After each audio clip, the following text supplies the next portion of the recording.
Vamos lá então, começando o nosso trabalho. Obrigado então, Mia, de novo. E seja sempre bem-vindo ao microfone, viu? A gente vai então dar continuidade ao nosso trabalho, depois desse nosso feriado.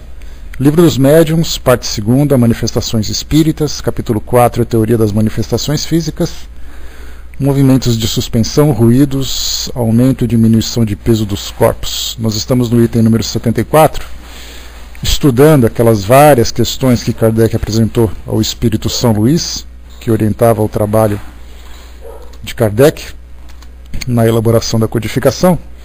E nós então estudamos o penúltimo item, que foi o item 24, né, uma passagem interessante, em que Kardec pergunta a São Luís sobre aquelas materializações de mãos que eram observadas em algumas reuniões, e isso aconteceu não apenas junto a Kardec, mas outros experimentos foram também realizados, em especial com Douglas Hume, né, que nós já comentamos aqui várias vezes, em que mãos tocam instrumentos como, por exemplo, pianos, acordeons. E aí então fica aquela pergunta: muito bem, a mão apareceu, a mão tocou um instrumento, mas como isso acontece exatamente? É um toque físico? É um contato muscular, né, ou um contato movido por uma força muscular que faz com que os espíritos produzam aquele tipo de barulho? Nós trouxemos uma comparação para vocês aqui na segunda-feira, né, lembrando do filme Ghost. Eu gosto sempre de lembrar desse filme porque ele traz detalhes interessantes para nós. Onde aquele momento em que o espírito teclava, né, palavras para assombrar ali o vilão do filme, aparecendo ali mensagens na tela, ou então quando ele movimentava a tampinha lá no metrô, ou chutava a lata. Isso tudo era produzido através da força física. E então o espírito aqui orientou, né? Legal, André. Então aqui o espírito nos lembrou exatamente isso, que a impressão que nós temos é uma impressão física, mas que na verdade é produzido por esse fluido que envolve, né?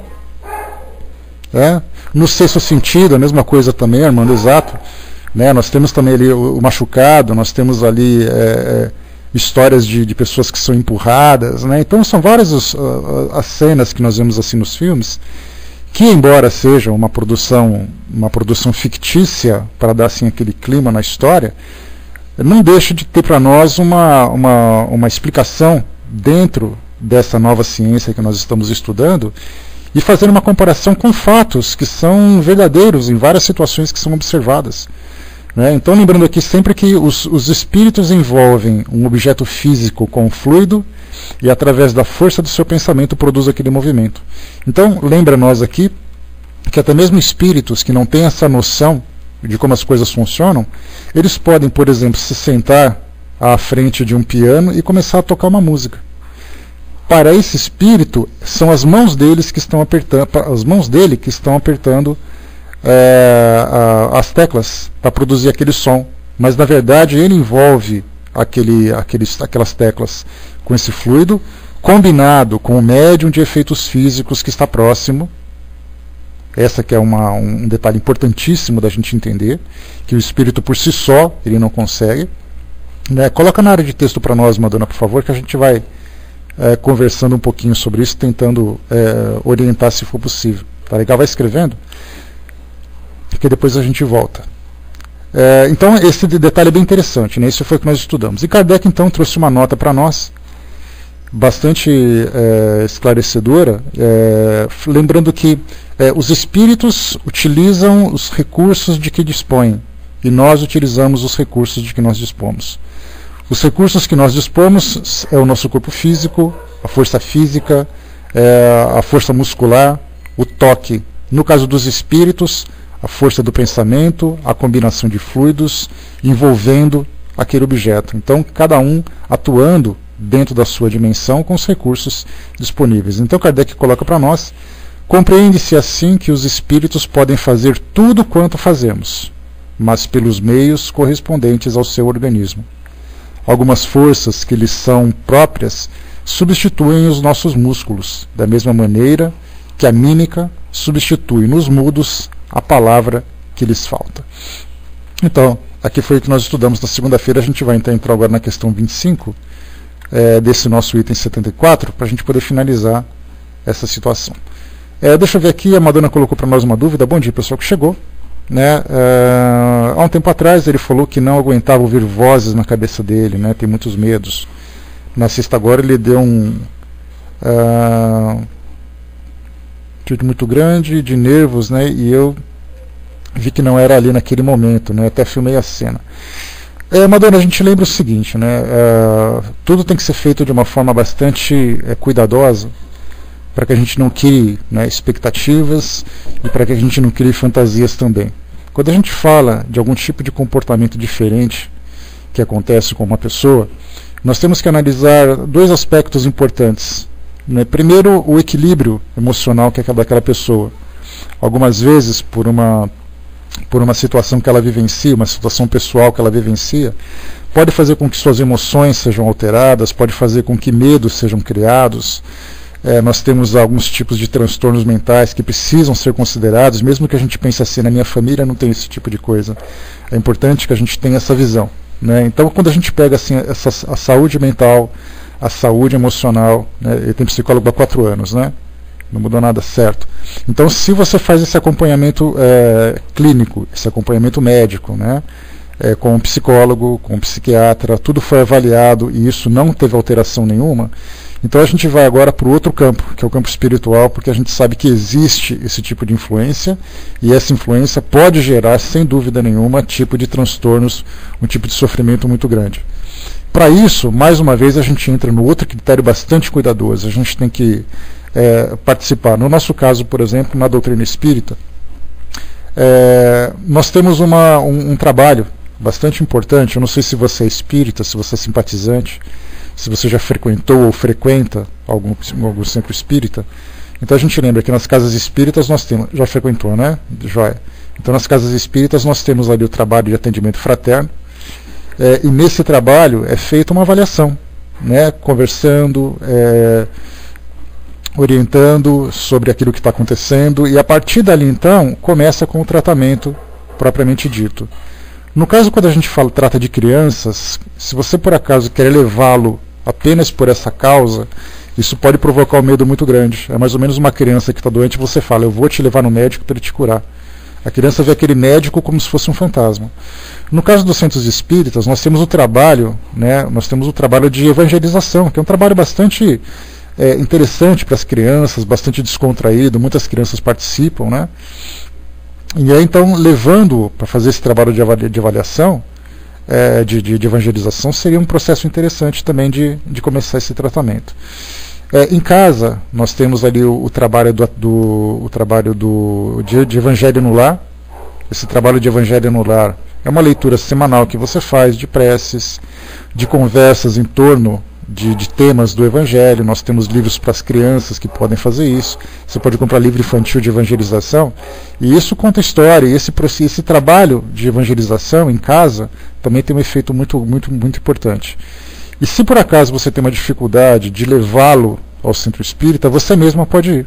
Você vai, se apresenta ao atendimento fraterno, apresenta a situação, e aí então eles vão te orientar daquilo que você pode fazer à distância, porque esse trabalho é feito à distância, naturalmente também, e aquilo que você pode fazer em casa, assim como também fazer um trabalho com a sua própria família, né? O caso de processos de influência espiritual, processos de obsessão junto a crianças, não é raro, pelo contrário, é muito mais frequente do que a gente imagina. Eu já tive casos na família disso também. Uma prima minha de 4, 5 anos de idade sofreu um verdadeiro tormento, e ela tinha evidência, não era só uma voz que falava na cabeça, ela via alguém conversar com ela, e isso durou muito tempo. E ela fez um trabalho homeopático muito interessante com um médico que era espírita, para fazer um reequilíbrio emocional. Teve a orientação de fazer o Evangelho no Lar, que até hoje ela tem 19 anos, e desde os 5 anos fazem Evangelho religiosamente na família, e isso desapareceu qualquer tipo de desequilíbrio mediúnico que ela tinha, né? Então é um trabalho importante que deve ser feito, um trabalho bastante equilibrado. Vocês da família devem se compreender aquilo que está acontecendo, você no caso o seu esposo ou alguém que conviva com vocês também, que frequentem o centro espírita, para poder se orientar, mesmo que o seu filho não vá. Né? Você divorciado. Então, no caso, você ou alguém que conviva com você também, que conviva com a situação de modo geral, né? Então, no seu caso, você vá até um centro espírita para poder conversar. Olha, o que está acontecendo com o meu filho? Aí eles vão te explicar, no caso desse desequilíbrio mediúnico que ele vem sofrendo, porque a gente só consegue combater alguma coisa que a gente compreende, que a gente conhece. Porque, do contrário, a gente vai literalmente, né, combater um fantasma, uma coisa que você não sabe. Então começa assim: bom, o que o meu filho tem? Tá, ele tem isso. O que eu posso fazer para ajudar? Eu vou fazer isso. O que ele tem que fazer para ajudar? Isso. Então, buscando essas orientações, a gente consegue resolver qualquer tipo de problema.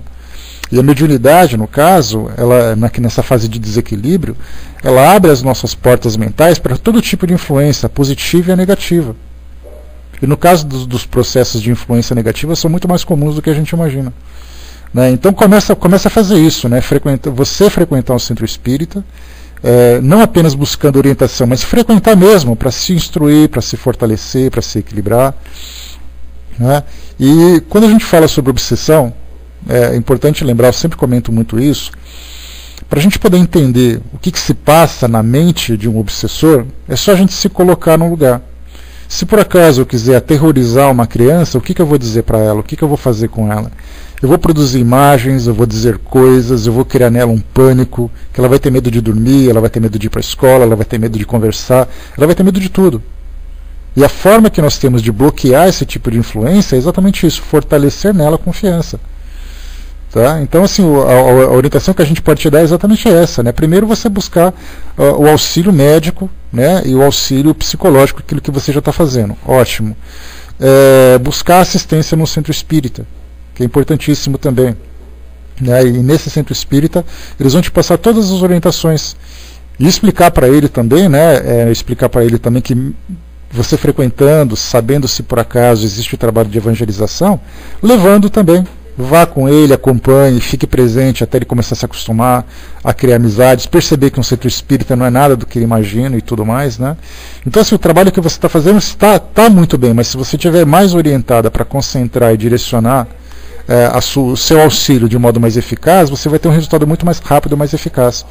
Então busca, né? Conversa com o pessoal do centro espírita que você frequentou, ou se oriente sobre algum que seja mais próximo de você, e a partir dali você começa a trabalhar em conjunto com o centro, porque eles fazem um trabalho à distância e você faz um trabalho em casa, porque sozinho é muito difícil a gente fazer isso.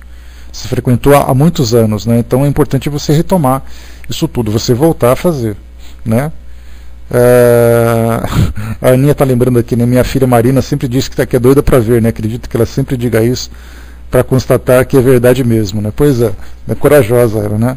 Ele viu uma mulher no poste de cabeça para baixo, né? São imagens produzidas, né? Que as crianças acabam visualizando, acabam observando, e realmente é algo muito, muito assustador para quem não conhece e tudo mais, né? E a gente tem contato com isso, Madonna, no nosso trabalho de atendimento fraterno, são pessoas que não são apenas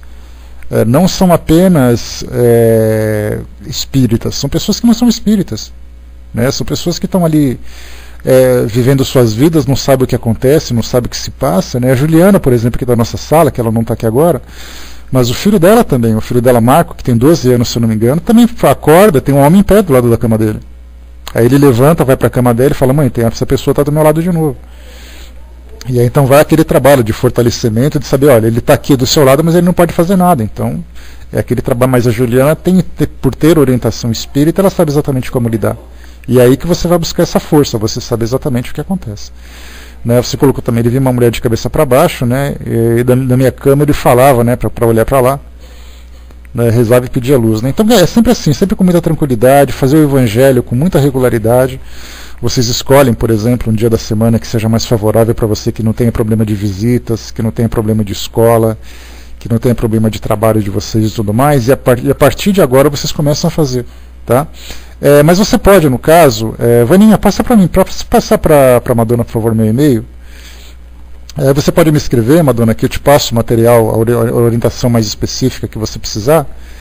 sobre a realização do Evangelho, uma literatura que você possa adquirir para poder facilitar para você também, tá? E a gente vai mantendo esse contato, tá? Fica muito mais fácil para poder te ajudar. Deixa eu pegar aqui rapidinho. Só um instantinho, tá aqui, ó. Eu tô passando já, filhinha, obrigado. Só um instantinho.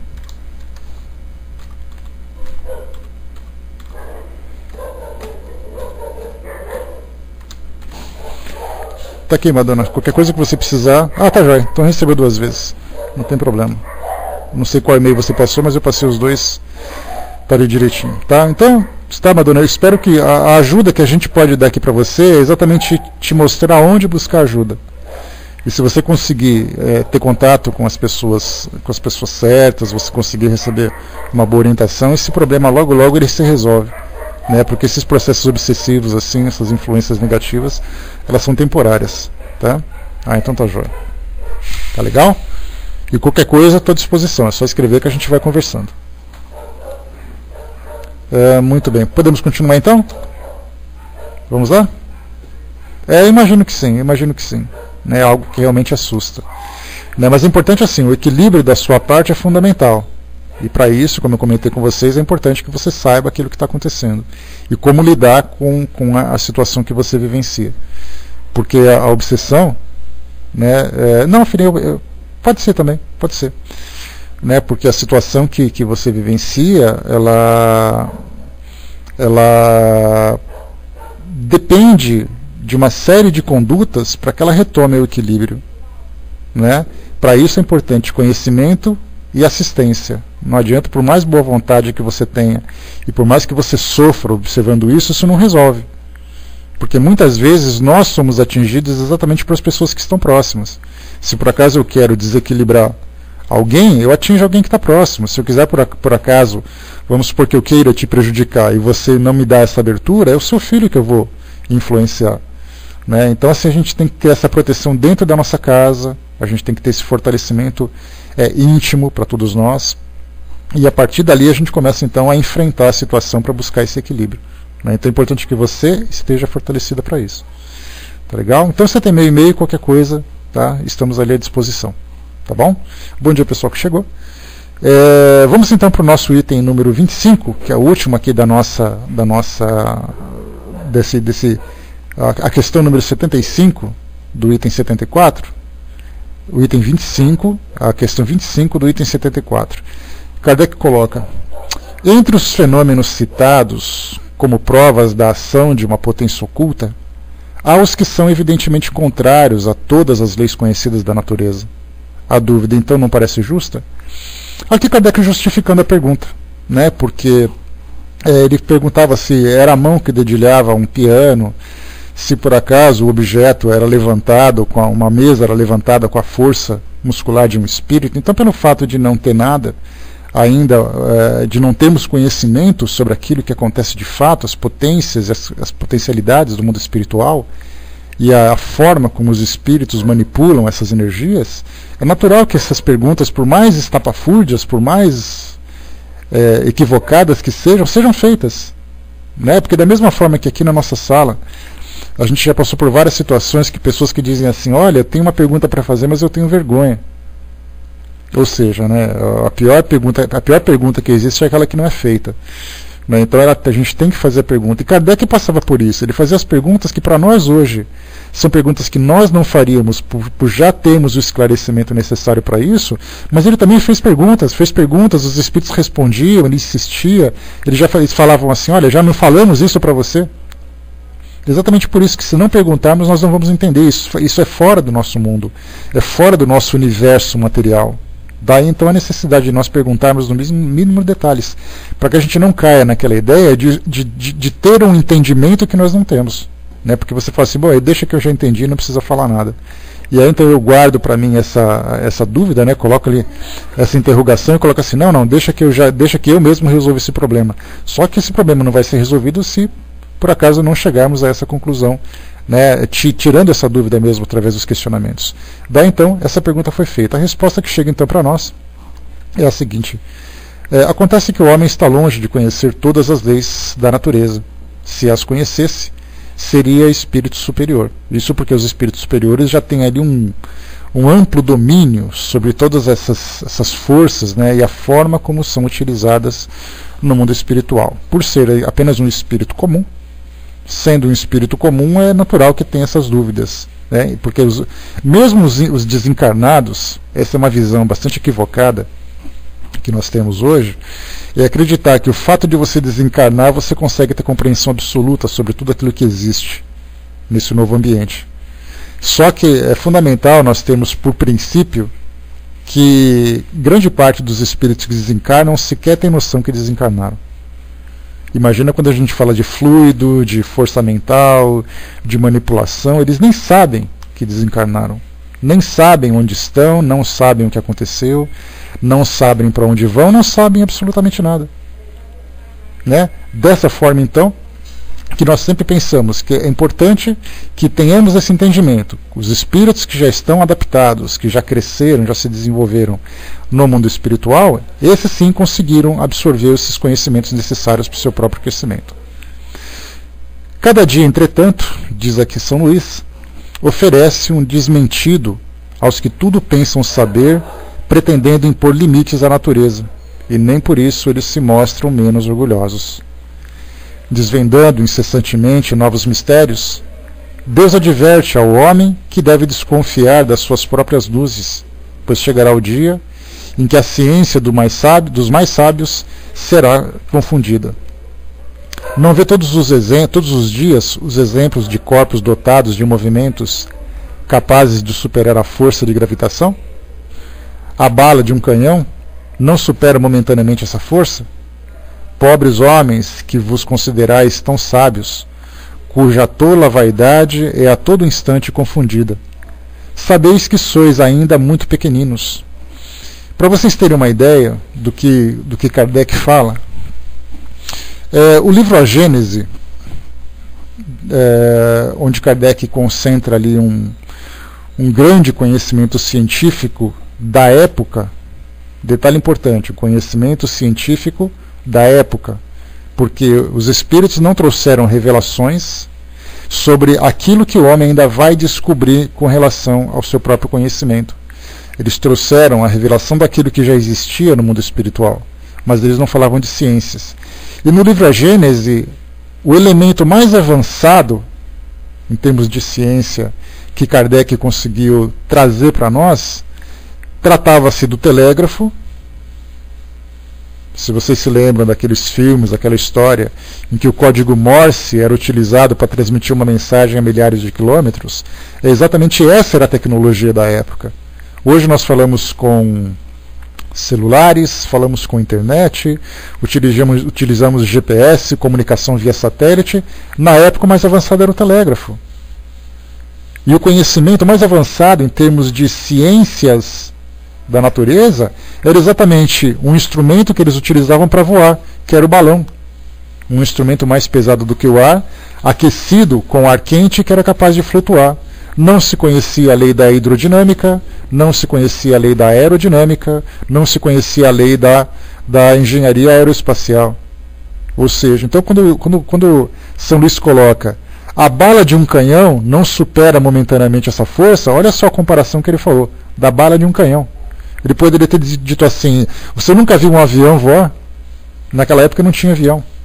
Então dessa forma não poderia trazer comparações. E ele coloca, pobre homens que vos considerais tão sábios, cuja tola vaidade é a todo instante confundida. Sabeis que sois ainda muito pequeninos. E a gente lembra que, como eu comentei com vocês há pouco tempo, naquele documentário São os Deuses Astronautas, né? Não é esse o nome, Eram os Deuses Astronautas, um documentário da década de 80, logo no comecinho tem uma passagem interessante, que aqueles que criaram, por exemplo, a locomotiva, eles foram ridicularizados, porque a proposta era exatamente essa. A locomotiva, os trens, vieram para revolucionar os meios de transportes. E aqueles homens de ciência da época diziam, é impossível o homem viajar de locomotiva, porque o seu corpo físico não supera uma velocidade acima de 20 km por hora. Hoje nós temos os astronautas que voam a 4 vezes a velocidade do som. mas naquela época acreditava isso. Os trens, os barcos a vapor, aqueles que criavam, eram ridicularizados. Tanto que o homem que criou o navio a vapor na Inglaterra foi ridicularizado pela ciência, pela Academia de Ciência Real, e ele teve que ir para os Estados Unidos criar uma empresa de uma frota de navegação com barcos a vapor. Então a gente fala do século XIX, mas no século XXI não é diferente. Hoje nós acreditamos que pelo fato da gente ter um conhecimento sobre genética, sobre física, física quântica, astrofísica, todos esses nomes complicados dessas novas ciências de telecomunicações, a gente acha que já conseguiu alcançar o topo do conhecimento. E passados um século e meio depois, nós acreditamos ainda estarmos no auge do conhecimento. Ou seja, muita coisa ainda tem por vir, principalmente nesse campo das energias, dessa matéria invisível para todos nós. E os espíritos já têm conhecimento já há muito tempo. Né? O Brás colocou a ciência na Terra, quase chegou no topo, fala para a física. Né? Então, quer dizer, a física básica, né, o Brás, quando a gente fala sobre o conhecimento básico da física, certamente ele já foi bem explorado. Né, isso porque você fala de gravidade, já temos um conhecimento significativo da gravidade. Né? Quando se fala sobre a cinemática, quando se fala sobre eletricidade, quando se fala sobre a termodinâmica, são várias áreas da física que são bem exploradas, que já foram bem exploradas, só que nós estamos agora aprofundando. A física teórica, por exemplo, teorias de Einstein, a própria física quântica e outras tantas teorias que estão por aí, começam a surgir agora como um grande enigma para todos nós. Naquela época, por exemplo, de Newton, quando ele falou sobre a gravitação, somente as academias de ciências estudavam sobre gravitação. Hoje você pega um livro de 5ª série, a criança fala sobre gravidade, sobre a maçã que está caindo. Então daqui a algumas 4, 5 gerações, eles estarão falando sobre conceitos físicos que somente hoje os acadêmicos conseguem estudar. Então nós estamos evoluindo em conhecimento também. E nessa área do mundo espiritual, essa área dos fluidos que nós ainda não compreendemos, muita coisa ainda tem para ver. Por exemplo, quando se fala sobre a força da mente, nós temos 3 pontos importantes a estudar ainda, que para nós é um grande enigma. Hoje nós pegamos a neurociência, que não tem um conhecimento ainda de como a mente funciona nessa conexão com o cérebro. Por exemplo, como a memória é armazenada, como o pensamento é elaborado, como acontecem a produção de sonhos, tudo ainda é muito teórico. Hoje nós temos ali, você consegue pesar a massa de um cérebro, mas você não consegue entender a potência da mente. Colocam-se ali eletrodos para cá, fazem ressonâncias, fazem estímulos, né? Já descobriram, por exemplo, determinadas regiões do cérebro que pensam na criatividade ou pensam na lógica, colocam uma pessoa dentro de um aparelho de ressonância magnética e começam a mostrar imagens para ela, imagens agradáveis, imagens desagradáveis, imagens eróticas, para saber qual exatamente a região do cérebro que fica mais ativada naquele momento, para poder entender assim que região do cérebro nós conseguimos ativar diante de determinados estímulos. Mas a mente propriamente dita é um grande enigma. Tanto que nós percebemos que essas psicopatologias, como no caso da esquizofrenia, dos transtornos emocionais e tudo mais, os médicos tratam por experiências e por repetição. Mas eles não têm um conhecimento prático de como funciona isso, porque ele lida com a mente. A mente é algo absolutamente abstrato para todos nós. No caso do autismo, tantas situações, porque você faz uma ressonância e você não encontra nada orgânico, mas você percebe no comportamento emocional daquela pessoa disfunções extremamente complexas. Então quando se fala em psicologia e psiquiatria, é um campo extremamente delicado de você lidar, porque você lida com o abstrato. Por isso então a mente para nós aqui é algo desconhecido. Quando nós entramos na parapsicologia, quando fala sobre o potencial da mente, na exteriorização da sua força, no caso, por exemplo, quando se fala sobre a telecinesia, que é a movimentação de objetos à distância, já coloquei para vocês, dei uma chegadinha no YouTube e colocam paranormais russos, vários documentários que mostram experiências dos russos na década de 80 tratando desse assunto, Quando se fala sobre a telepatia, a telecinesia, a psicopirogenia, que é a produção de fogo, né, a produção espontânea de fogo, e várias outras psicos e teles que tem por aí, que a gente não entende como é que isso funciona, como é que a mente é capaz de lidar com essas energias e produzir esses fenômenos físicos. Essa é a segunda. E a terceira agora, a mais importante, como é que a gente vai entender a questão da mente extracorpórea? Quer dizer, o seu corpo físico desencarnou, seu corpo físico morreu, a sua mente continua viva. Como é que você se comunica? Então já entra a questão da mediunidade, a questão da comunicação com o mundo espiritual. Então são esses três departamentos da mente: a mente por si mesma, a mente com essa força das energias à sua volta e a mente extracorpórea, que para nós é um grande enigma, a gente não entende absolutamente nada. A gente pode mandar homens para o espaço, a gente pode mandar uma sonda para a Lua, uma sonda para Marte, uma sonda para o raio que os parta. Mas a gente não consegue entender ainda aquilo que é o mais básico, que é o próprio indivíduo, não consegue entender a sua personalidade. Então vemos ainda quanta coisa temos para descobrir. Você pode estudar uma célula, mas como é que você vai estudar a mente? A célula você põe no microscópio, a mente não. E nem por isso ela deixa de ter o seu potencial, a sua existência. Então daí vemos, né, pobre homens que vos considerais tão sábios, cuja toda vaidade é a todo instante confundida. Sabeis que sois ainda muito pequeninos, e é essa pequenez que o homem só vai conseguir admitir após muito sofrimento e após bater muito a cabeça em cima desses temas que ele não compreende. Vamos em frente. 75. Essas explicações são claras, categóricas, sem ambiguidades. Delas ressalta o ponto capital de que os fluidos universais, que encerram o princípio da vida, é o agente principal das manifestações, e que esse agente recebe seu impulso do espírito, quer seja encarnado ou errante. Lá no começo do Livro dos Espíritos, nós falávamos sobre o fluido cósmico universal, nós falávamos sobre o fluido vital, que são dois temas que nós estudamos dentro da doutrina, que a ciência clássica, a ciência tradicional, procura também estudar, mas através de outro nome.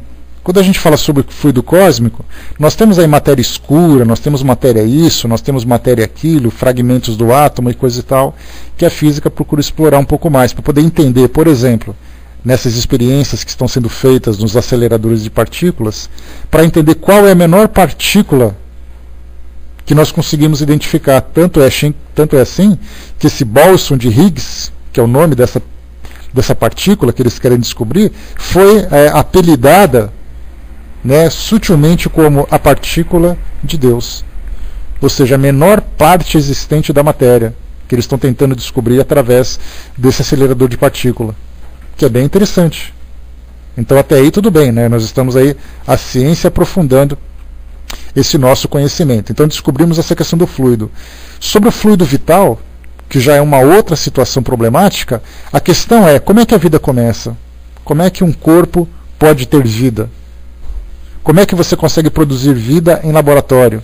Que esse é um grande enigma que também vem sendo estudado. Todo mundo quer criar vida, querem repetir a vida, querem fazer com que ela exista de novo. E o homem tem essa pretensão, nós vamos conseguir fazer com que a vida seja criada num laboratório. Eu já contei para vocês uma história, né, que vale a pena a gente repetir, que é aquela situação em que um grupo de cientistas, manipulando células, fazendo fertilizações, mexendo com engenharia genética, mexendo com tudo aquilo que envolve essa área, né, das biociências, eles se acharam tão avançados que eles convocaram uma reunião com Deus. Aí falaram: Deus, nós estamos te evocando porque a gente quer conversar com você seriamente. Aí Deus falou assim: então tudo bem, vamos lá, estou aqui. Aí os cientistas disseram assim: nós viemos aqui para dizer que nós não precisamos mais de você, porque nós já conseguimos criar vida em laboratório. Aí ele falou: como é que vocês criaram? Nós pegamos uma célula, nós dividimos, nós repartimos e nós conseguimos determinar então o ponto onde a vida começa. Então nós não precisamos mais de você. Aí Deus falou assim: tudo bem então. Então, se vocês criarem vida em laboratório mesmo, de fato, eu não vou mais incomodá-los. Aí os cientistas pegaram o seu tubo de ensaio, viraram as costas e saíram. E Deus então chamou e falou: "Ei, vem cá, vem cá." Aí ele falou: "Pois não, o que foi?" "Devolve a minha célula, cria a célula de vocês. Essa célula é minha. Então vocês não podem criar vida a partir dela." Então, essa ideia de que o homem no laboratório é capaz de criar vida, que é capaz de dominar o controle da vida, também é um grande enigma. E é exatamente esse fluido vital que a ciência ainda não conseguiu compreender. Um corpo que está vivo, um corpo que está morto. Um corpo vivo é aquele que nós utilizamos. Um corpo morto é aquele que não tem mais vitalidade. Mas como esse fluido é produzido? Como é que a vida simplesmente deixa de cessar? É interessante isso. Você pega uma planta que está viva, que está ali toda, né, dando seus frutos, com toda a vitalidade. De repente você corta e percebe que ela vai secando, secando, secando, secando, e simplesmente termina. Esse fluido vital, que também é um grande enigma. Por isso que os espíritos colocam para nós. Delas ressalta o ponto capital de que os fluidos universais, que encerram o princípio da vida, é o agente principal das manifestações. E que esse agente recebe seu impulso do espírito, quer encarnado, quer errante. Então esse fluido invisível que é manipulado, é ali a resposta para vários tipos de fenômenos. Inclusive o fenômeno da própria movimentação. O fato de eu movimentar o meu braço, de eu simplesmente sair caminhando, mostra exatamente isso. Quer dizer, por que você caminha? Porque o seu cérebro manda. Mas quem manda no cérebro? A mente. E onde se encontra a mente e de que modo que ela se conecta com esse cérebro? É através desse fluido que para a ciência tradicional ainda é desconhecido. O Brás colocou, né, a vida dentro de uma semente parece uma incógnita. Ninguém entende, Brás. É algo assim que os homens olham, ficam maravilhados.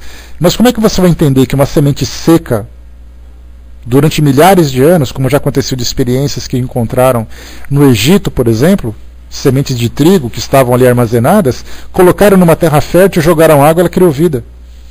Como isso vai ser explicado? Não tem como, simplesmente não tem como. E continua para nós aqui o texto. O fluido condensado, ou seja, nesse estado mais grosseiro, né, nesse estado mais palpável, constitui o perispírito, ou o invólucro semimaterial do espírito. Na encarnação, o perispírito está ligado à matéria do corpo. Na erraticidade, ele está livre.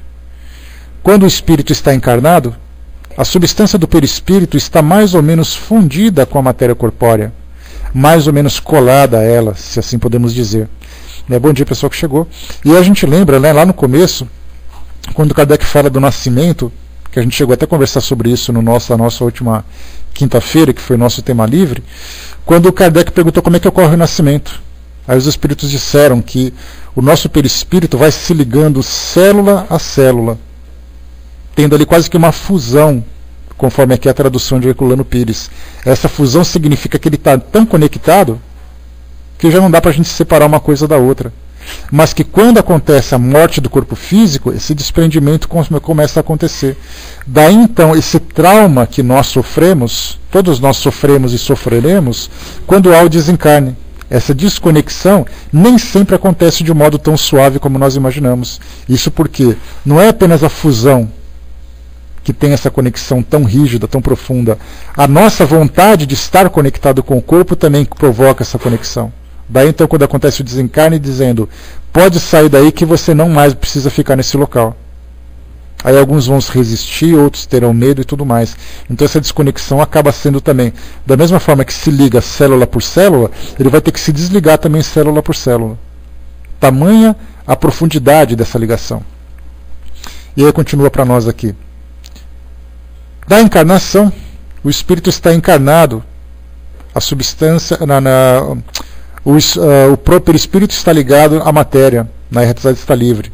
Quando o espírito está encarnado, a substância do perispírito está mais ou menos fundida com a matéria corpórea, mais ou menos colada a ela, se assim podemos dizer. Em algumas pessoas há uma espécie de emanação desse fluido. A gente já começa a entrar agora nos médiuns. Em consequência de condições especiais de sua organização. E é disso, propriamente falando, que resultam os médiuns de efeitos físicos.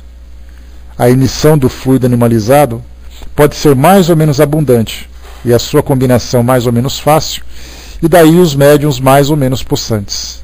Mas essa emissão não é permanente, o que explica a intermitência da força. Quando se estuda sobre o ectoplasma, que não é uma expressão apenas criada por Charles Richet, que foi um pesquisador lá no começo do século XX, que percebeu que as nossas células produzem uma substância fluídica como se fosse energética. Ele deu esse nome de ectoplasma.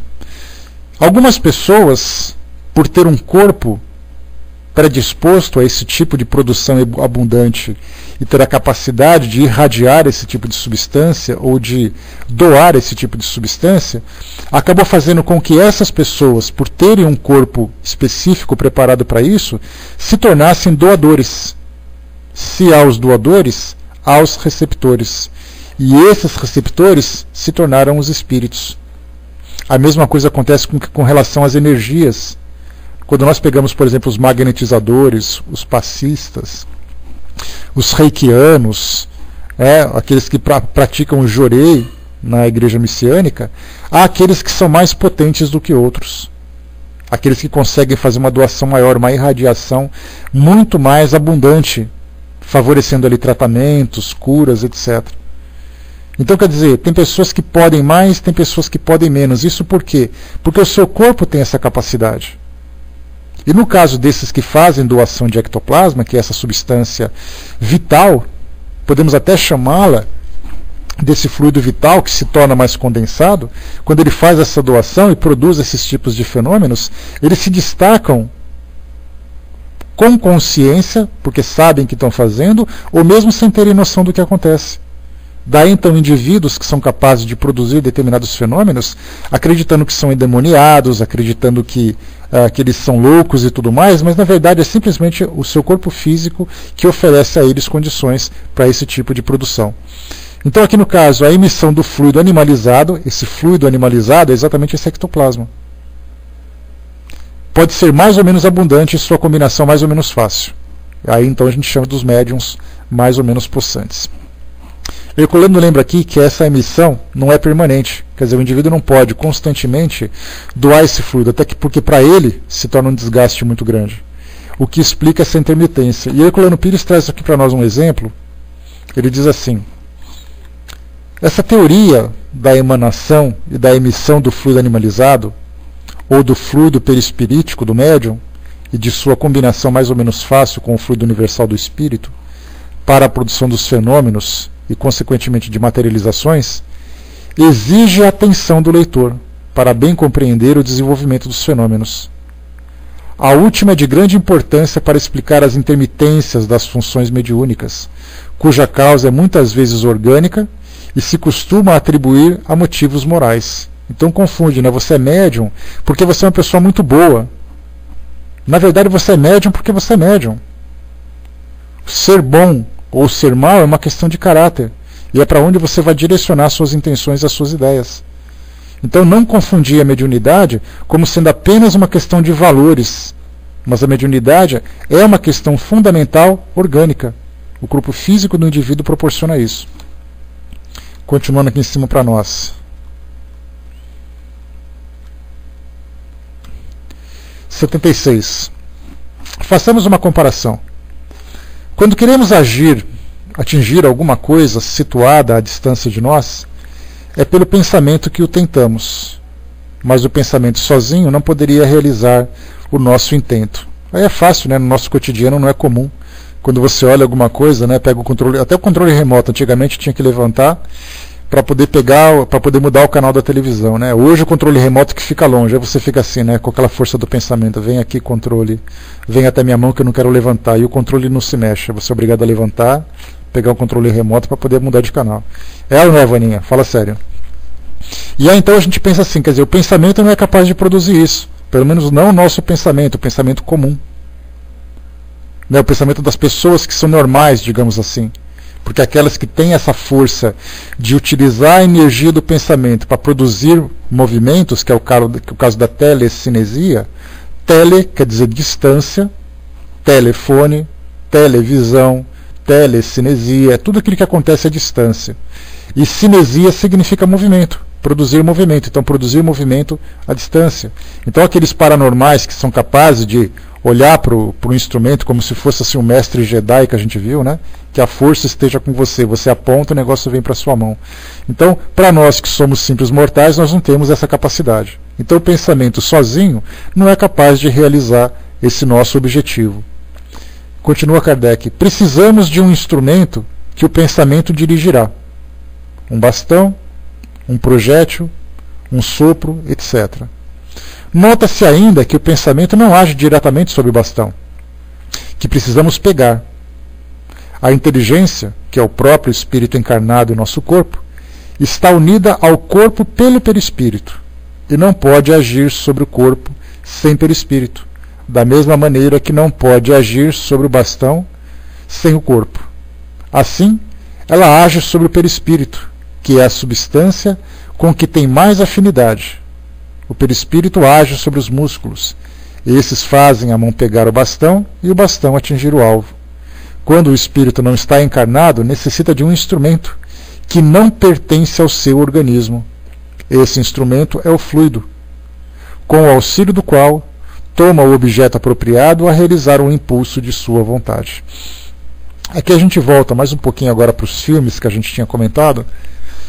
Vocês se lembram quando, no próprio filme Ghost, vamos pegar ele de novo, naquela cena em que o personagem levou o tiro e ele ficou ali, né, o seu corpo ficou caído nos braços da sua namorada, e aí então ele correu atrás do assaltante, depois ele voltou, viu aquela cena em que a noiva, a namorada, né, chorava pedindo ajuda para poder socorrê-lo, e aí então ele se aproximou e o viu deitado.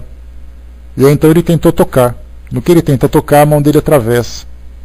Essa imagem, essa cena, como em vários outros casos, né, o espírito tentando pegar alguma coisa e não conseguir, e essa cena de você tocar no seu corpo, essa cena desesperadora, é muito mais comum do que a gente imagina naqueles que desencarnam sem estarem preparados para isso.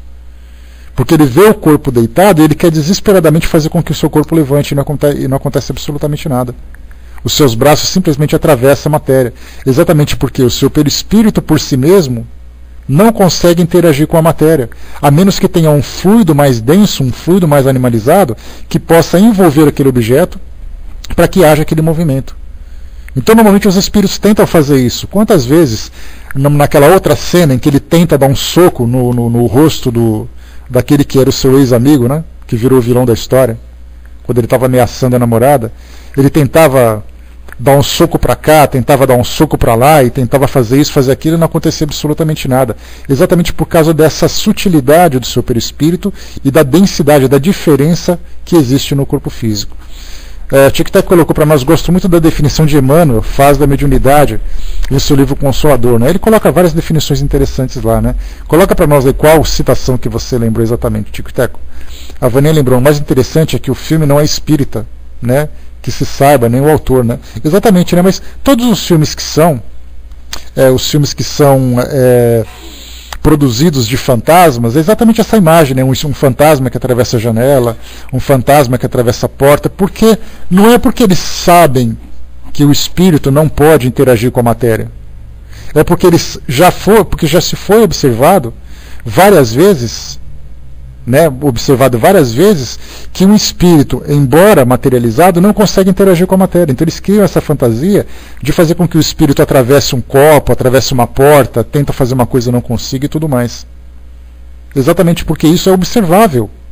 Muitos médiuns, mesmo sendo espíritas ou não espíritas, observaram isso no decorrer da história. E nos Estados Unidos não é diferente. Eles produziram seus próprios filmes porque eles têm essas histórias na cabeça. E porque muitas pessoas relataram isso. Eu vi um espírito passando através de um objeto. Por que ele é capaz de fazer isso? Exatamente por causa da densidade do seu perispírito. Armando lembrou, no sexto sentido, o médico leva um tiro e sente que está sangrando, mas tudo está na mente dele. Né? Esses filmes não citam doutrina espírita. É exatamente interessante. Né? Porque naquele caso do sexto sentido, por exemplo, né, o psicólogo que fazia o tratamento levou o tiro. E a mente é capaz de produzir isso. Assim como a mente é capaz, se por acaso você for cortado no plano espiritual, você acreditar que o seu braço cai, o seu braço vai cair. porque a sua mente produz essas imagens, e essa facilidade com que a mente interage com os fluidos em torno do espírito é capaz de produzir qualquer coisa. Por isso que a gente fala, nós estamos acostumados com a matéria densa aqui do nosso corpo físico. No mundo espiritual, tudo para nós vai ser um enigma, tudo para nós vai ser uma novidade. Até onde nós somos capazes de produzir, o que eles são capazes de produzir, qual é essa realidade, é um universo paralelo. E nós não conseguimos ainda nem aprender as ciências profundas do nosso próprio universo. Esse é o interessante. Vejo que esses autores, não conhecendo a doutrina espírita, são inspirados. Inspirados, são criativos, têm imaginação fértil, mas também se baseiam em experiências. Porque você não pode simplesmente criar uma ideia sem você ter experiência para isso. A fantasia é muito interessante, ela é muito estimulada, mas são detalhes que são observados no cotidiano das pessoas. Algumas vezes eles exageraram, mudaram detalhes, mas tudo baseado em situações reais da nossa vida. Agora, quanto tempo a gente vai demorar para perceber que isso não é uma fantasia, que é uma realidade? Né? Aí vai depender exatamente da nossa facilidade de aceitar essas novidades. O Brás colocou, né? Eu fui levado uma vez a socorrer um parente que não queria aceitar que tinha desencarnado, para ele poder acreditar, né? Tiveram que trazer ele em minha casa e mostrar meu corpo na cama, né? Eu lembro dessa passagem que você comentou, Brás, é bem interessante mesmo. É difícil para quem não está preparado para aceitar essa continuidade da vida no mundo espiritual, de você ver a coisa diferente. Nós, por exemplo, se desencarnarmos, a gente vai ver coisa estranha, a primeira coisa que a gente vai perguntar, eu desencarnei? Para alguém que não tem esse conhecimento e tem esse medo do desconhecido, vai sair desesperado dizendo, o que está acontecendo? O que está acontecendo? Então o espírita tem essa mania, né? Deu uma tonteirinha e ele falou, opa, desencarnei? Até que ele desperte. A Chiquita colocou, né, onde Emmanuel fala da mediunidade como patrimônio e atributo, né? São responsabilidades, são benefícios, são compromissos, né? Cada um lida com a mediunidade dentro de um aspecto diferente. Mas a importância, de um modo geral, é fundamental, né, para todos. Pois é, tá certo, Aninha. Vamos ver, né, se a gente consegue se encontrar lá. Se eu não estiver lá, vai me buscar, que eu vou precisar de ajuda. Armando colocou, leitura e estudo não é só da doutrina, né, mas de outras realidades, assim, né, realidades que a gente vai descobrindo aos poucos. Essa é a ideia do perispírito não ser atingido, eu ainda nunca fechei questão com ela. Depende, Brás, depende do que você fala de ser atingido, né? Quando nós falamos de energias, por exemplo, as cirurgias espirituais, só o fato de você falar de cirurgia espiritual, dos relatos que a gente observa, que muitos tratamentos são feitos através do perispírito, que o magnetismo é capaz de fazer com que o perispírito sofra alteração, mostra que ele é sim atingível. A questão é, com que ele está sendo atingido? O próprio passe, por exemplo, você vai tomar um passe. O passe, na verdade, vai alterar a sua constituição perispiritual, que vai influenciar seu corpo físico. O passe não é para atingir a matéria, é para atingir o perispírito, para poder favorecer essa transformação. As cirurgias espirituais, também, muitas delas, naturalmente, atingem diretamente o corpo físico. Mas nós podemos observar claramente que tem cirurgias em que os médicos não cortam. O que significa isso? Que é o trabalho feito somente com energia, e essa energia é para interferir no perispírito. Então, se você disser que o perispírito é intocável, é um equívoco, porque a própria experiência já mostra isso. Luiz Sérgio narra que ele corre a nossa bioenergia da Terra para corrigir o perispírito no além. Aqui mesmo, né, como Kardec já citou aqui no Livro dos Médiuns, né, que os espíritos coletam esses fluidos animalizados para a produção de fenômenos físicos à distância, como se estivessem colhendo de uma fonte. Então não existe nada de sobrenatural. A grande dúvida que nós encontramos em algumas obras é a forma como isso é relatado e os objetivos que são traçados. Né? Mas assim, o fenômeno propriamente dito, ele é relatado claramente. Tanto é assim que muitas pessoas que estão aqui, vamos supor, eu me encontro sentado aqui na minha casa, e vamos supor que eu seja o médium de efeito físico. E aí então começa a bater uma porta de armário na cozinha da minha casa. Aí todo mundo para e fala assim, mas que barulho é esse?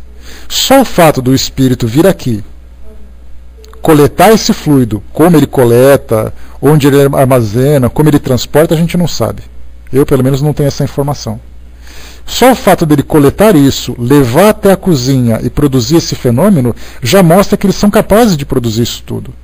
São muitos os relatos também que durante uma reunião pública no centro espírita, muita gente que se encontra ali está doando fluido sem sequer saber. E esse fluido animalizado que vem sendo coletado serve exatamente para esse tratamento no mundo espiritual, que é para fazer com que esses espíritos se reequilibrem, que sejam muitas vezes tocados por esse fluido animalizado para despertarem para essa nova realidade e tudo mais. Né? Então, quer dizer, tudo o que acontece no mundo espiritual com relação a essas energias, grande parte desse tudo, nós interagimos com eles, através da doação dos nossos próprios fluidos. Então essa colheita de energia, ela acontece para a produção de fenômeno físico, por que ela não aconteceria para um tratamento espiritual, para esses espíritos que estão ainda nesse estado de choque, por não conseguirem se desprender dessas energias? Isso pode acontecer sem dúvida nenhuma. Eu creio que os médiuns passistas fazem serviço sem saber. Alguns fazem sabendo, outros fazem sem saber, mas todos fazem de um modo geral. E não precisa nem ser médium, braço. Como eu coloquei para vocês, se você está sentado num auditório de um centro espírita, ouvindo uma palestra, muitas vezes você é um doador em potencial sem saber. Exatamente isso. A Suzana colocou uma perguntinha: o choque anímico é também desse fluido animalizado?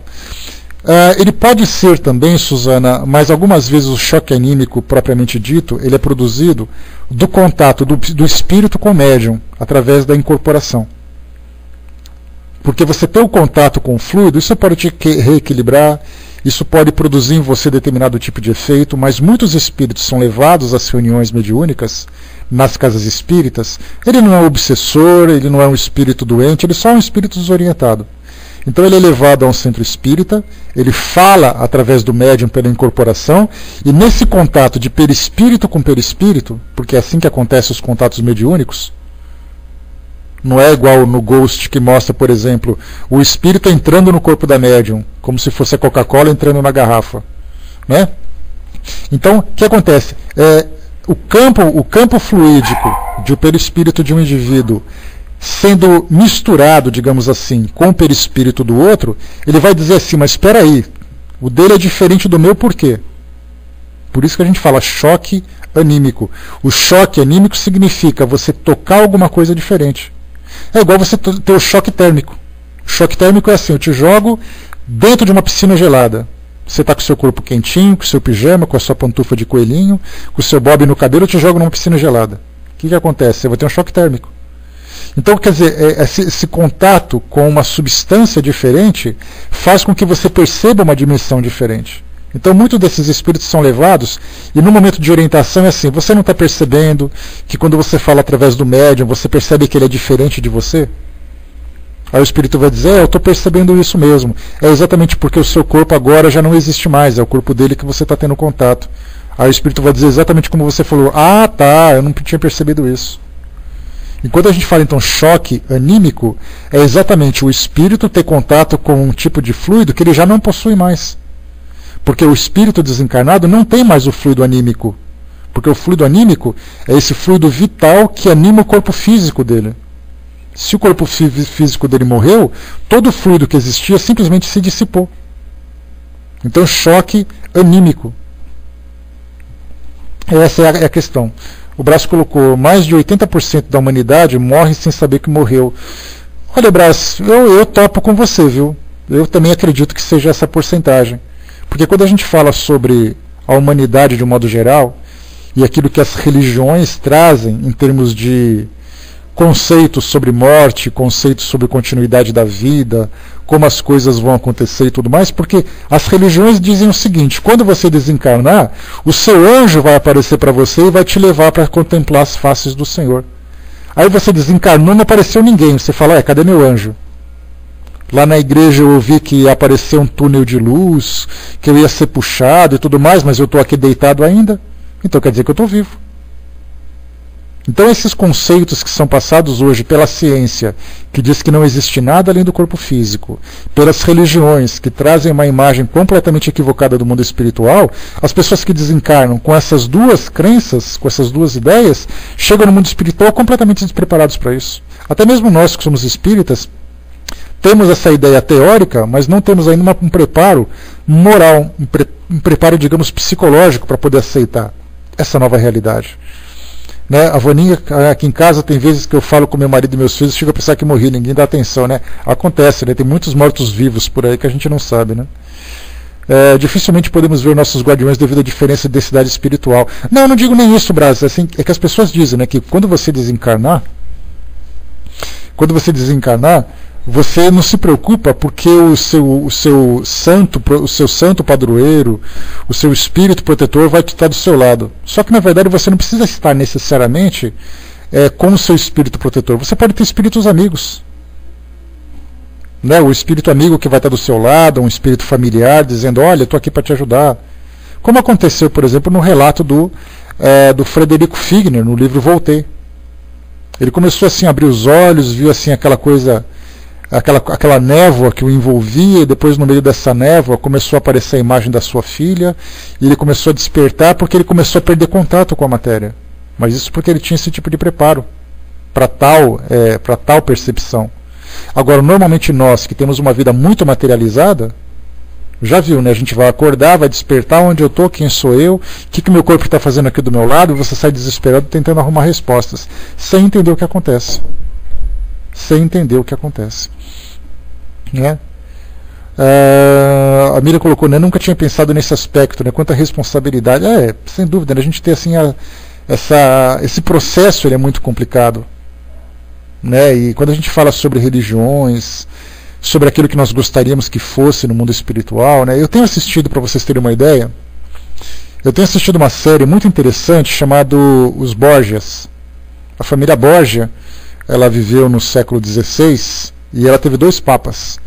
E foi assim uma época bastante conturbada pela corrupção, pelos assassinatos, pela sensualidade, pela riqueza.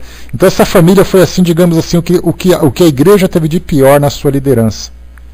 Assassinavam outro papa para poder assumir o trono e coisa e tal. A ideia que se tinha naquela época, era exatamente isso, quer dizer, basta você rezar, basta você dar o dízimo.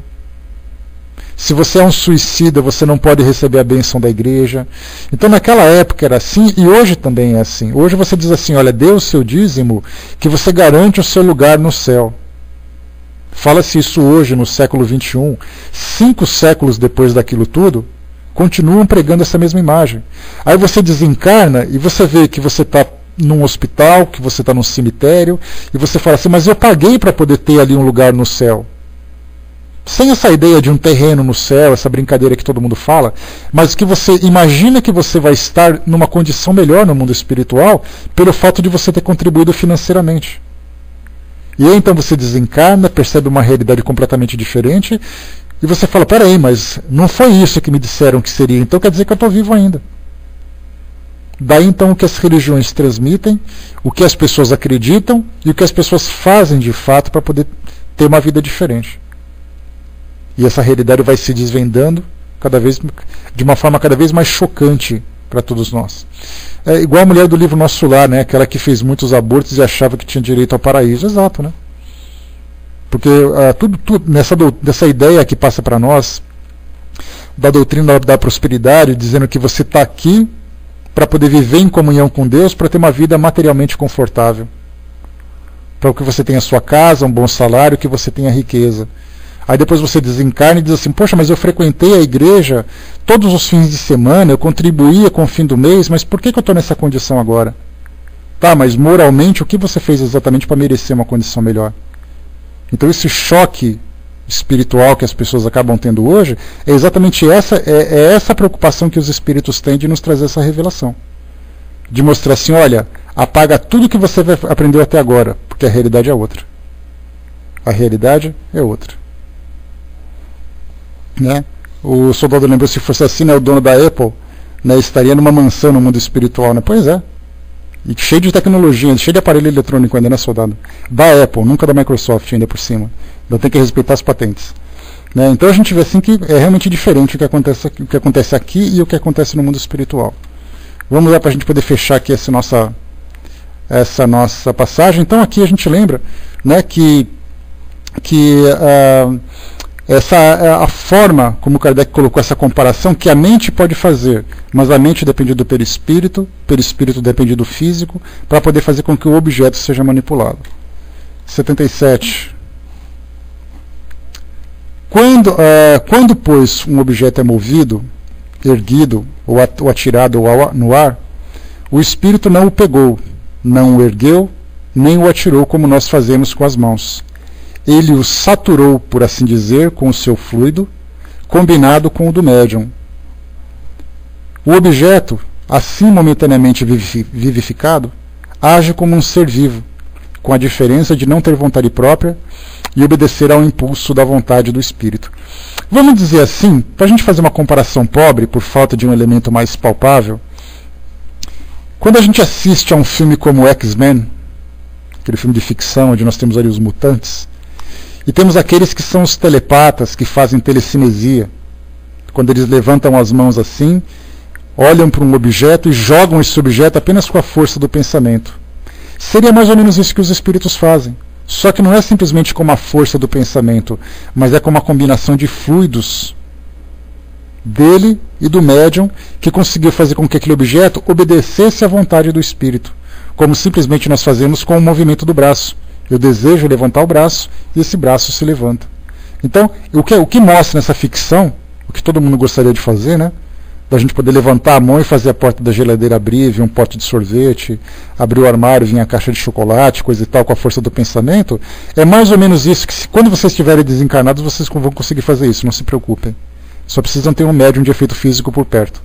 Aí o médium vai doar o fluido, você vai imaginar o chocolate vem até você vai ficar olhando, porque você não vai poder comer, né? Infelizmente vai ser assim, vai ser chocante, mas não vai deixar de ser impressionante. Deixa eu passar para o Brás rapidinho aqui para fazer comentário, a gente já volta em seguida com você, Brás.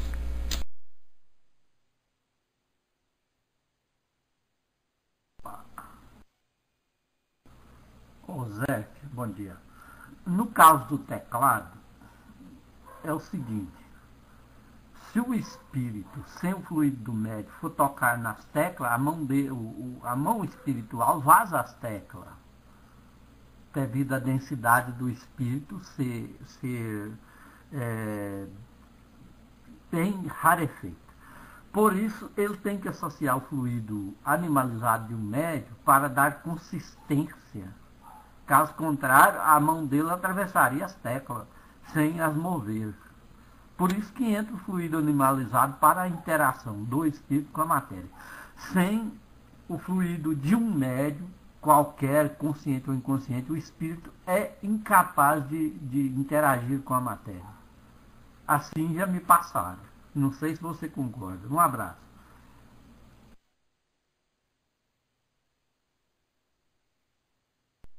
Brás, quase isso. A interpretação que você fez foi a mesma que Kardec fez anteriormente, que depois ele foi esclarecido.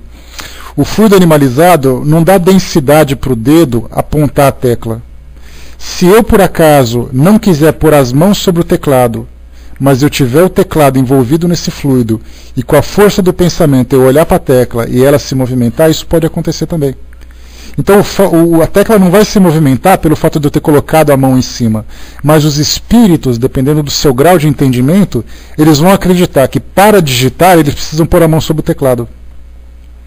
Eu vou acreditar, por exemplo, que para eu jogar um copo na parede, eu preciso segurar o copo com a minha mão e lançar. Sendo que, se esse copo estiver envolvido com esse fluido, basta eu pensar em fazer com que ele seja lançado, que acontece dele se lançar.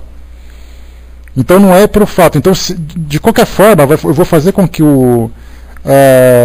deixa eu ver aqui. No caso da execução de uma música, seria impossível essa analogia, né? No caso da execução de uma música, é a sua mente que faz com que as teclas se movimentem. Porque você sabe quais são as teclas que vão se movimentar para produzir aquela música. Afinal de contas, você é um músico. Você olha lá para a sua viola, por exemplo, você sabe exatamente quais são as cordas que devem ser dedilhadas. Mas não são os seus dedos que vão dedilhar. É o seu pensamento que vai fazer com que elas vibrem. Essa é a questão. Não é o dedo que faz funcionar. Porque a gente tem essa ilusão. O espírito materializa uma mão, essa mão se torna densa, pesada e ela afunda a tecla. Não é assim. Tanto que os espíritos explicaram para Kardec que para você levantar a mesa, não é o espírito que põe a mão embaixo da mesa e faz com que ela se levante. O espírito envolve, e quando ele fala assim para a mesa, levanta, a mesa vai e se levanta, porque ele teve vontade de fazer com que ela se levantasse. Então, a vontade saiu da mente, a mente produziu uma energia para o perispírito envolveu aquele fluido animalizado, e a mesa então simplesmente obedeceu à ordem que ele estava. Ele não precisa de mãos para fazer isso. Ele precisa apenas da vontade e desse fluido. Essa é a diferença, né? O corpo espiritual é análogo em tudo no corpo material, apenas a densidade que é diferente, né? Análogo em algumas situações, né? Isso é uma questão que a gente precisa estudar bastante ainda. Porque quando fala corpo espiritual, dá a impressão de que você fala de corrente sanguínea, de transpiração, de secreções, o que de fato não acontece. Então talvez o modelo dele seja semelhante, mas a analogia dos órgãos acaba sendo diferente, né? Pelo fato dele estar, por exemplo, impregnado ou conectado com o seu corpo físico, quando está encarnado, por exemplo, parte do seu perispírito está envolvendo o coração, parte do seu perispírito envolve os seus pulmões, parte do seu perispírito envolve a sua mente. Então ele acaba assumindo aquele modelo, daí então as cirurgias são feitas nesses modelos para poder atingir o corpo físico. Mas não significa necessariamente que o seu coração continue batendo, a menos que você acredite que ele esteja batendo. Como André Luiz, por exemplo, relata. Ele nada que sentia o coração dele acelerar, que ele sentia a barba dele crescer. Na verdade, nada mais é do que uma produção mental, que é o que acontece. O Mário colocou, né, e o espírito vê o envolvimento desse fluido. Eles dizem que sim, Mário, que eles conseguem ver esse fluido, até porque o fluido animalizado, para nós, ele acaba sendo invisível, mas para o mundo espiritual ele acaba sendo muito grosseiro. Então, a gente percebe ele se tornando materializado, por exemplo, quando ele se condensa e ele se torna como se fosse um tipo de fluido esfumaçado. Até mesmo naquelas fotos que a gente percebe que ele tem uma característica leitosa. Isso porque ele assumiu uma característica de densidade. No mundo espiritual, como ele é mais sutil, eu acredito, né, e por aquilo que foi relatado também, eles têm essa percepção de observar esse fluido do modo como ele se apresenta para eles, né, com a sua sutileza, mas com uma característica diferente. Deixa eu ver aqui, o Armando colocou: isso acontece porque o espírito ainda está com a sensação de estar no corpo. Quando tiramos uma blusa, ficamos com a sensação de estar com ela, né? Exatamente, né? O médium vidente então também vê? Sim, muitos médiuns podem ver. O próprio Chico relatava bastante isso. Ele dizia que via as pessoas, por exemplo, só o fato de alguém falar palavrão, que foi um caso que aconteceu com ele, que ele foi muito ofendido na vida dele, né? Mas numa dessas ofensas, Emmanuel disse para ele: olha para trás e observe. Os palavrões que saíam da boca de uma mulher eram energias que eram emitidas, que ele percebia essa energia. E eu me lembro certa vez que eu conversava com um médium que era muito amigo meu, e ele era presidente de um centro de Umbanda, embora tivesse um conhecimento espírita bastante grande também. E nós fazíamos ali, observava naquele encontro nosso, um trabalho de passe que ele estava fazendo. E aí, então, no trabalho de passe, ele estava incorporado, ou melhor, ele estava assim num estado de transe mediúnico, mas ele não estava incorporado, digamos assim, como se fosse quase num estado sonambúlico. E aí, então, ele colocou as mãos de uma das pessoas que estavam tomando passe para frente, levantou assim as mãos, como se fosse esses desenhos de sonâmbulo, que a pessoa levanta a mão assim, mas a pessoa estava consciente, né? Então ele falou: levanta os braços, estenda as mãos para frente. Estendeu as mãos. E aí então ele fazia o seguinte movimento: ele passava a mão na mão da pessoa e ficava puxando para fora como se fosse estendendo um tipo de energia. E ele falava para mim assim: você está percebendo aqui o que está saindo da mão dela? Naturalmente eu falava: não estou percebendo. Ele falava assim: é uma pena que você não pode ver. E ele falava exatamente da energia que se desprendia da mão dela quando ele fazia aquele movimento de puxar a mão, como se fosse tirar uma luva. Pegava assim na mão dela, puxava e estendia assim coisa de uns 10 centímetros depois que saía da mão. E ele viu o quê? Uma energia que se desprendia da mão da médium e se estendia um pouco mais. Era muito interessante o relato que ele fazia. Então são energias que eles são capazes de perceber que para nós não, que a gente só percebe a matéria. A gente mal consegue ver aquilo que está à nossa volta, né? Imagina essas energias do mundo espiritual. Então foi assim uma situação, um relato bem interessante que ele acabou passando. Né? Deixa eu ver aqui o que o Braço colocou também.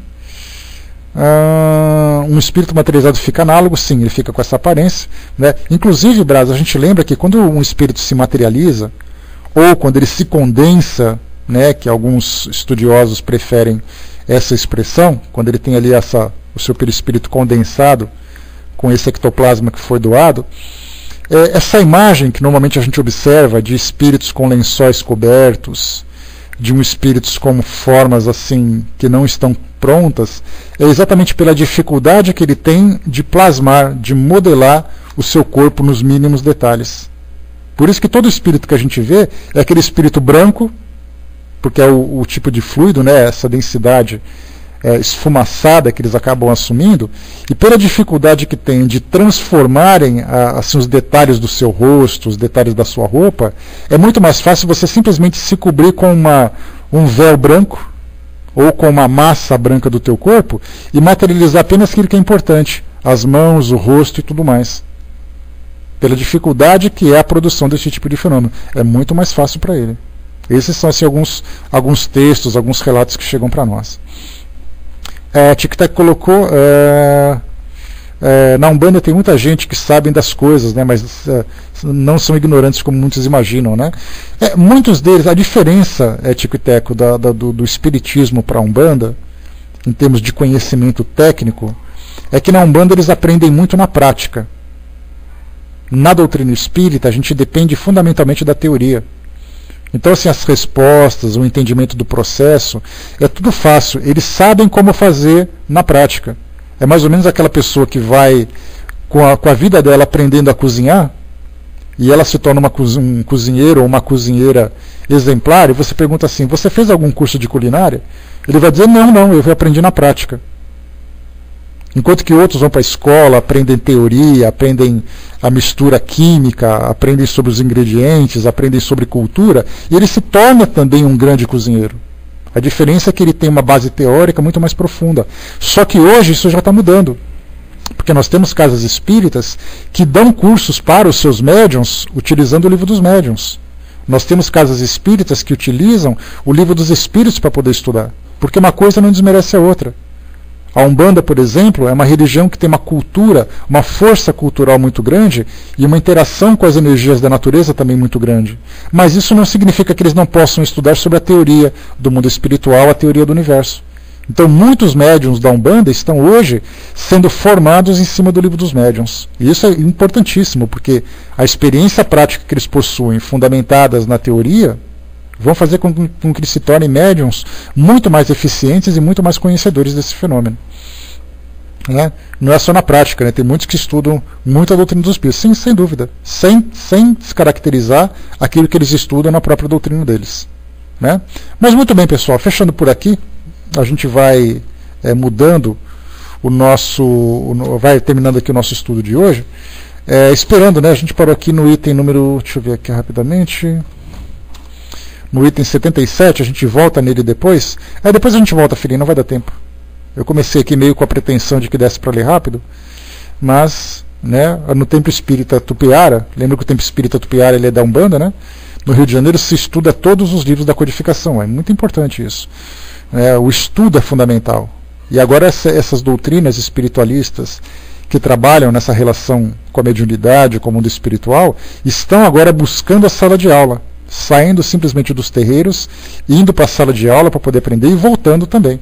Né? O Ramatiz é mais espiritualista, que também busca esse conhecimento. Né? É muito legal isso, saber que esses conhecimentos técnicos, teóricos agora estão sendo aceitos, né, por essas instituições. E outros umbandistas são instruídos pelos próprios espíritos que se manifestam na Umbanda, desde que a pessoa tem interesse em aprender. Né? Aprendem, mas eu não sei se eles aprendem assim aquilo que diz respeito ao trabalho que eles realizam. Né? Mas se a gente pegar, por exemplo, a codificação, ela te dá um conhecimento muito mais abrangente, incluindo aquilo que se pratica também.